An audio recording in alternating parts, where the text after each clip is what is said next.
with Brian Wilson live in Charlotte. This is Common Sense coverage of the Democratic National Convention with Brian and Brian, sponsored by the Media Research Center. 105.9 FM and AM 630. WMAL. Good morning, everybody. 7:06, Brian Wilson in Charlotte, Brian Neiman in D.C. The Democrats are gathering. There was excitement in the hall. Michelle Obama was out there making the case for her husband, for Lanny Davis. He's got to be wound up tighter than a cheap alarm clock. He's going to be like the Baptist right after he comes back from the big tent revival. He's going to be on fire. He joins us now on the phone. Hello, Lanny. How about an expensive alarm clock? Well, I'm sure if we had to pay your rates. Speaking of expensive, by the way, let me just tell you, I figured out how the Democrats are going to balance the budget. Oh, tell me. I wish you would tell me. I just went and bought a cup of coffee here at Time Warner Cable Arena. $3. Little tiny cup of coffee, $3. A muffin, $3.50. I paid $6.50 for a tiny cup of coffee and a muffin. And that cup of coffee and muffin actually cost 22 cents, and That's all right. the rest went to big government, big taxes, and big spending. All right, so look, Lanny, here's the deal. Yes. Gas prices, $4 a gallon. 8.3% unemployment. Manufacturing activity, we learned yesterday, is declining. The debt has just exceeded $16 trillion. Your part of that, Lanny, is $136,000. Please send your check right away. And then on top of that, there's a story in the Wall Street Journal today that says that FedEx has downgraded its profit forecast for the future, citing a soft economy. We all know FedEx and the trucking companies are bellwethers that cite what's going to happen in the economy in the days ahead. Given all that, we hear from the Obama administration that we should trust them. It's all going to be better if you just re-elect Barack Obama. Why should we? I think the American people have a lot of common sense. They know that we're in a mess. They blame a lot of it on Barack Obama. But they also say, who else would have done differently? What else could they have done? And most importantly, the common sense question is, okay, I don't like the job that Obama has done. Maybe he couldn't have done anything better, but I don't like it. But who's the other guy, and how is he going to do better? Who's the other guy, and how is he going to do better is what will decide this election. That plus likability, and I think Mitt Romney did a lot of good in his speech, but still has a ways to go. So those are the way the questions are looked at by Democrats. But I do agree with you. We're not better off than we were 4 years ago. It's kind of silly for people to criticize Martin O'Malley, our great governor of Maryland, for telling the truth. But common sense reaction among voters, which is why Mitt Romney isn't ahead of Barack Obama, by the way, in the polls. Given all that you said, why isn't Romney ahead? And the answer is common sense. What's the other guy telling us that he'll do better? And right now the answer is nothing. All right, Lanny, you beat us over the head last time we had you on talking about the Republican platform when it comes to abortion. Well, the Democrats and their platform came out yesterday. It apparently takes out the word God. It doesn't mention Jerusalem as the capital of Israel, doesn't mention Hamas at all and going after Hamas, and says that a woman should be able to have an abortion even if she can't afford it, meaning the taxpayers would have to pay for it.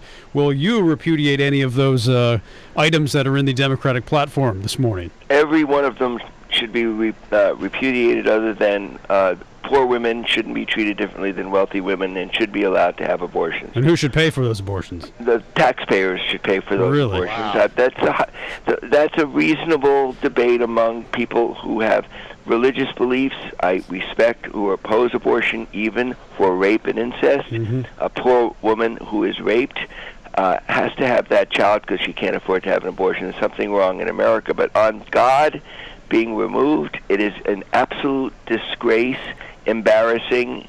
Forget about the platform and throw it away. That's what Mitt Romney said about forcing women to have children after rape and incest, which is what the Republicans stand for. They stand for a constitutional amendment, and he didn't adopt that, I believe, and nor should Democrats adopt a stupid platform committee that is driven by ideologues. Anyone who takes God out of the platform is a ridiculous extremist ideologue. Israel and the Palestinians will determine the capital of Israel. Israel is a sovereign country. They regard the capital as Jerusalem. It's been capital for 3,000 years. Anyone who goes to Israel knows the importance of Jerusalem. The Palestinians have regarded Jerusalem as their capital for thousands of years. At least some people think so. Right. I think the Jews were there first. But the fact is that shouldn't be in a Democratic Party platform any different than what the sovereign nation of Israel regards as the capital, which is Jerusalem. All right, your guy, Bill Clinton, speaking tonight. Are you concerned at all, because Bill Clinton is still so popular not only with Democrats but with independents, that he may overshadow Barack Obama in his speech on Thursday night? Well, I've been asked that, and sort of known this man for, I hate to admit how old I am, but for 42 years. I counted up the years last night, the first time I met Bill Clinton. And he's been focused on issues and policy. He's a policy wonk. No matter what you say, that's his focus.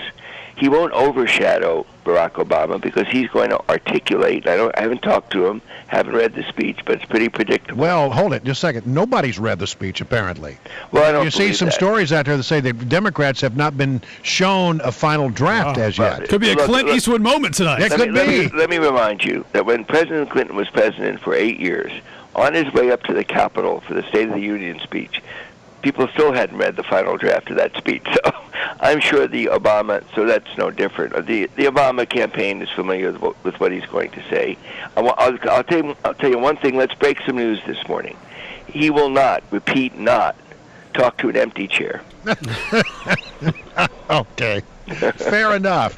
But he's going to focus on the issues that he and Barack Obama share in common, and I think he'll make a different emphasis on the $16 trillion national debt. I hope he does. I don't know whether he will.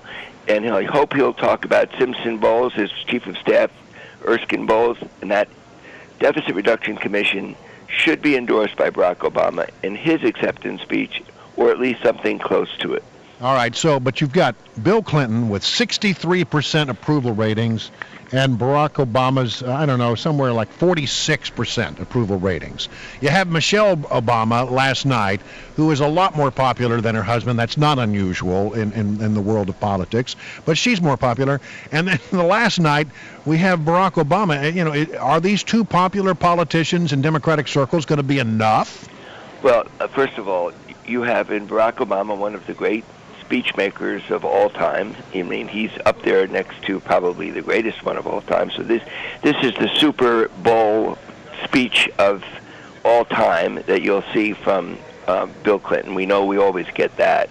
And then you're going to have Barack Obama, who's no slouch in the Super Bowl. So that combined with a really powerful, it's really, I think, the greatest speech in my memory for a first lady to give at a national convention, and I'm comparing that to almost everyone I can think of, with one exception, and that's no one's better than Hillary Clinton, but I'm biased.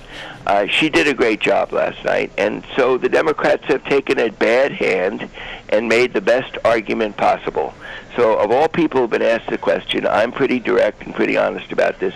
We are not, repeat, not better off now than we were 4 years ago, but we've done a lot of good things with a bad deck of cards that we inherited, and Barack Obama got national health care passed. Okay. Bill Clinton fought for that. We got it passed. And there are a lot of other good things, including the killing of bin Laden and General Motors. So we'll talk about the good things, admit the bad things, and still say, what's the choice? What's the choice? And that's why Romney is not mention too much the $16 trillion debt. Okay, well, Lanny, no, that's important too, and that's a negative. And we gotta leave it right there, Lanny. Thank you, Lanny. Guys. Good luck in Charlotte. I may bump into you. Look out. All right, we'll talk to you next week. If we don't, Lanny Davis.